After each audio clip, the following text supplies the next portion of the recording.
Hola, muy buenas tardes. Mi nombre es Olivia Alejandra Caballero Solórzano. Estoy en el posgrado en ortodoncia y yo les vengo a hablar sobre dientes retenidos, importancia del diagnóstico y plan de tratamiento.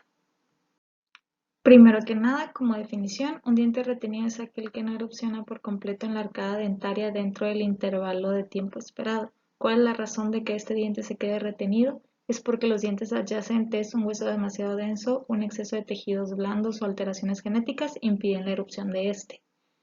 Los dientes retenidos no erupcionan porque permanecen así toda la vida del paciente a menos que se extraigan quirúrgicamente o se expongan por la reabsorción de los tejidos superpuestos.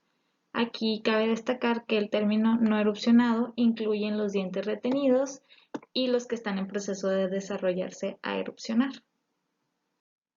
Los dientes quedan retenidos en la mayoría de los casos por una inadecuada longitud de la arcada dentaria y del espacio en el que estos erupcionan. Es decir, que la longitud total de la arcada del hueso alveolar es más pequeña que la longitud total de la arcada de nuestros dientes. Muchas veces nuestros pacientes cuando llegan a consulta podemos observar alguna deficiencia, ya sea del maxilar o de la mandíbula. Gracias a esta deficiencia, estos dientes no son capaces de erupcionar de la forma adecuada y así podemos tener una retención de alguna de nuestras piezas. ¿Cuál sería la frecuencia de estas retenciones? Los dientes retenidos más comunes son primero que nada los terceros molares superiores e inferiores. Estos son los últimos dientes en erupcionar y por lo tanto es más probable que no tengan un espacio adecuado para erupcionar por completo.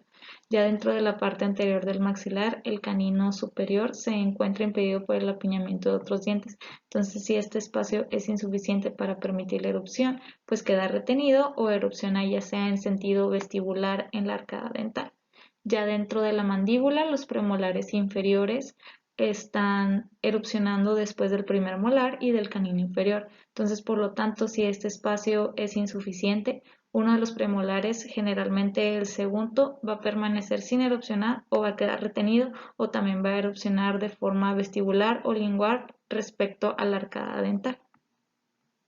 Como regla general, se deben de extraer siempre todos los dientes retenidos a menos que su extracción esté contraindicada. Entonces, dicha extracción se va a hacer cada vez más difícil a medida que la edad del paciente esté avanzando. Entonces, nosotros como dentistas o especialistas no debemos de recomendar como regla general que los dientes retenidos se dejen como están a menos que causen alguna dificultad. Entonces, si este diente retenido se deja hasta que surja algún problema, el paciente va a experimentar claramente un aumento de la incidencia de morbilidad en los tejidos locales, alguna pérdida o alguna lesión de los tejidos adyacentes y del hueso, así como alguna otra posible lesión, ya sea como alguna estructura del nervio dentario inferior o del seno. Entonces, esta presentación no se va a centrar en la extracción quirúrgica de las retenciones, sino el objetivo es proporcionar la información necesaria para establecer un plan de tratamiento efectivo, un manejo adecuado y una base para predecir la dificultad de la cirugía y así proceder con un tratamiento ortodóntico funcional y estético. Vamos a entrar a las indicaciones para la extracción de los dientes retenidos y vamos a hablar un poquito más de los terceros molares. Entonces, la media de edad para que se complete la erupción del tercer molar es de 20 años y en algunas pacientes hasta dentro de los 25 años. Durante el desarrollo normal del tercer molar inferior se va a comenzar con una angulación horizontal y a medida que se va desarrollando el paciente y sus dientes y su mandíbula va creciendo, la angulación va a cambiar de forma horizontal a mesiangular y a vertical.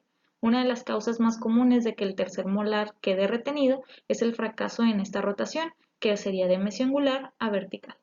El segundo factor que es muy fundamental es la dimensión mesiodistal de los dientes con respecto a la longitud de la mandíbula, y es que este espacio en la apófisis alveolar por delante del borde anterior de la rama de la mandíbula es insuficiente, entonces este diente no va a erupcionar o va a erupcionar de forma incorrecta. Cuando la erupción es tardía, el diente no erupcionado suele estar recubierto únicamente por tejido blando o ligeramente por hueso. Estos dientes están casi siempre en posición vertical y se encuentran colocados relativamente superficiales con respecto al plano oclusal del segundo molar adyacente y la terminación de la raíz es tardía. En estos pacientes hay que tener una valoración radiográfica de aproximadamente cada 3 meses o 6 meses para ver si es posible o si es factible esta erupción. Si no es así, podemos utilizar aditamentos o algún otro tipo de tratamiento para poder sacar ese diente sin erupcionar dentro del plano oclusal y poder usarlo dentro de nuestra arcada de forma funcional. Una de las indicaciones que hay que tomar en cuenta para la extracción de los dientes retenidos son la prevención de la enfermedad periodontal, ya que los dientes erupcionados adyacentes a los dientes retenidos están predispuestos a sufrir esta enfermedad. La superficie más difícil para mantener limpia es la cara distal del último molar de la arcada. Los pacientes suelen tener alguna inflamación gingival con migración apical de la inserción de esta, incluso alguna gingivitis leve. Aquí las bacterias pueden tener acceso a una gran parte de la superficie de la raíz, lo que provoca la formación temprana de la periodontitis. Cuando un diente se encuentra parcialmente retenido con una gran cantidad de tejido blando sobre la superficie axial y oclusal, el paciente suele presentar uno o más episodios de pericoronaritis. Esta es una infección del tejido blando que va a rodear la corona de un diente parcialmente retenido y suele ser causado por la flora oral del paciente de forma normal. En la mayoría de los pacientes las bacterias y las defensas del huésped van a mantener un equilibrio, pero incluso unas defensas normales del huésped no pueden eliminar estas bacterias. También pueden aparecer tras un traumatismo repetitivo producido por el tercer molar superior. Va a haber un tejido blando que va a recubrir la superficie oclusal de un tercer molar inferior parcialmente erupcionado y este es conocido como un opérculo que puede traumatizarse o inflamarse. Otra causa común es el atrapamiento de comida debajo de este opérculo. Si las defensas de nuestro paciente están bajas, pueden producir alguna infección leve o bien importante y la gravedad de la infección va a variar de igual forma que el tratamiento y el abordaje de este problema. Entonces se puede hacer la prevención de este problema si se extraen los terceros molares y pues también se puede hacer una upercolectomía como método de prevención sin extracción, pero muchas veces suele ser ineficaz. Otra indicación importante es la prevención de la caries dental. Las bacterias y otros factores que causan la caries dental suelen quedar expuestos sobre las caras distales, así como sobre la corona de nuestros terceros molares retenidos. Cuando hay alguna comunicación entre la boca y el diente retenido, se puede iniciar un proceso carioso y así tener agresión no solo en una pieza, sino en dos. Entrando de lleno a la reabsorción radicular, es cuando en ocasiones un diente retenido causa la suficiente presión en la raíz del diente adyacente como para provocar una reabsorción radicular externa. Aunque el proceso por el cual se produce la reabsorción radicular no se conoce bien, pues parece similar al proceso de una reabsorción que sufren los dientes temporales. Entonces, la extracción del diente retenido puede dar lugar a la conservación del diente adyacente mediante la reparación del cemento. Entonces, si existe algún daño en los dientes, es posible que se necesite algún tratamiento de conductos, que ya sea la endodoncia. Todos los dientes retenidos deben de extraerse a menos que haya algún tipo de contraindicación específica que justifiquen dejarlos en ese sitio. Las contraindicaciones para la extracción de los dientes retenidos se relacionan principalmente con el estado físico del paciente, tales como edades extremas y el estado de salud. Las contraindicaciones más comunes para la extracción de los dientes retenidos es la edad avanzada, ya que el hueso alveolar se vuelve muy calcificado y por lo tanto es muchísimo menos flexible. El resultado es que se debe de eliminar más hueso quirúrgicamente para quitar el diente de su alveolo. De la misma manera, a medida que envejece el paciente, responde de modo menos favorable y con más secuelas posoperatorias. Si el diente retenido es asintomático, su extracción quirúrgica debe de considerarse una opción. Si la función cardiovascular, respiratoria o las defensas del hueso para combatir la infección están seriamente comprometidas, se debe de pensar en dejar ese diente en su apófisis alveolar. La extracción temprana reduce la morbilidad posoperatoria y permite una mejor cicatrización y se recuperan antes y con menos problemas en su vida diaria. Ya el probable daño excesivo de las estructuras adyacentes se refiere a que si el diente retenido está en una zona en la que su extracción puede poner en un gran peligro nervios, dientes, fracturas mandibulares o puentes previamente construidos, se debe valorar sus motivos frente a las futuras complicaciones posibles, ya que a lo mejor alguna lesión en el nervio dentario inferior puede provocarnos alguna parestesia. Hay sistemas de clasificación de los terceros molares superiores retenidos. Esta clasificación nos la muestran varias literaturas en los cuales son los mismos que la de los terceros molares inferiores. Sin embargo, hay que tener en cuenta varios aspectos para valorar con más precisión la extracción de estas piezas. Hay tipos de angulación en los cuales podemos encontrar estas piezas retenidas dentro del maxilar del paciente. La primera, que está representada con la imagen en la letra A, es la retención vertical con un 63%. Con la letra B es la retención distoangular con un 25%. Y con la letra C representada está la retención mesioangular con un 12%. Con un 1% y una menor frecuencia a todas las demás se encuentra la retención transversal, invertida u horizontal. Dentro del sistema de clasificación de los terceros molares inferiores retenidos, como ya mencionábamos, es la misma clasificación de los terceros molares superiores retenidos.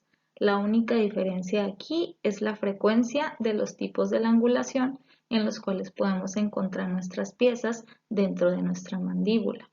En primera instancia, con un 34%, observamos la retención vertical.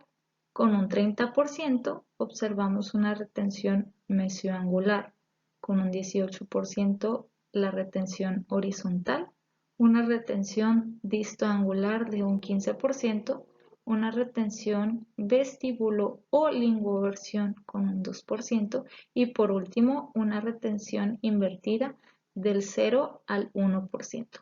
Es muy importante tener en cuenta este sistema de clasificación y tenerlo muy presente, ya que si el paciente llega a lo mejor con una radiografía panorámica o con una lateral de cráneo, nosotros podamos observar como especialistas el tipo de posición de esta pieza y ver si de alguna forma podemos introducirla dentro del plano oclusal o si es necesario hacer la extracción quirúrgica de esta pieza.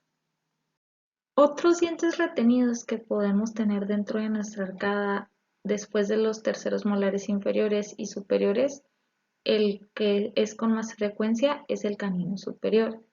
Similares consideraciones se aplican a otras retenciones como la de los premolares inferiores y los dientes supernumerarios. Los dientes supernumerarios en la línea media superior se llaman mesiodens. Casi siempre están localizados ya sea en el paladar y se deben abordar a través del mismo para su extracción. Si el diente está situado en la cara vestibular, puede aquí levantarse un colgajo de los tejidos blandos para permitir la eliminación del hueso que lo recubre y pues así el diente. Sin embargo, si está del lado palatino o en una posición vestíbulo-lingual intermedia, es mucho más difícil de extraer. Por lo tanto, cuando se evalúa la extracción de un canino superior retenido, la valoración más importante es la posición y esto de mejor manera se realiza con una tomografía computarizada. Gracias a esto vamos a observar de mejor manera la posición de este canino retenido y así ver si es necesaria la extracción quirúrgica o lo podemos reposicionar dentro de nuestra arcada. Como conclusiones a esta presentación es el buen diagnóstico e interpretación de la posición de los dientes retenidos con su potencial de retención. Aquí se puede llevar a cabo un tratamiento exitoso con mecanoterapia ortodóntica extensiva y prolongada para un alineamiento apropiado y una buena función de este. Aquí se debe considerar también las radiografías posterior-anterior, lateral de cráneo, como una tomografía computarizada como fuentes diagnósticas extras muy importante aparte de la radiografía panorámica, sobre todo con pacientes con potenciales heredofamiliares. Cuando un diente retenido está posicionado de modo en que la manipulación ortodóntica pueda ayudar al posicionamiento correcto, se expone el diente y se coloca un bracket o algún aditamento que ayude a corregir la malposición dentaria. Entonces, aquí se puede realizar o no algún tipo de colgajo o una reposición del tejido blando, ya que si esto es necesario, se puede conservar un máximo de encía queratinizada y así mantener esta encía o esta área periodontalmente estable.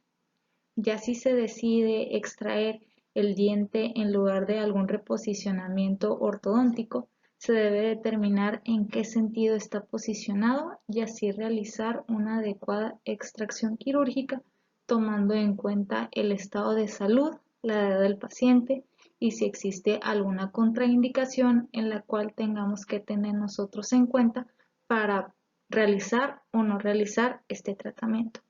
Esto sería todo por mi parte y muchísimas gracias.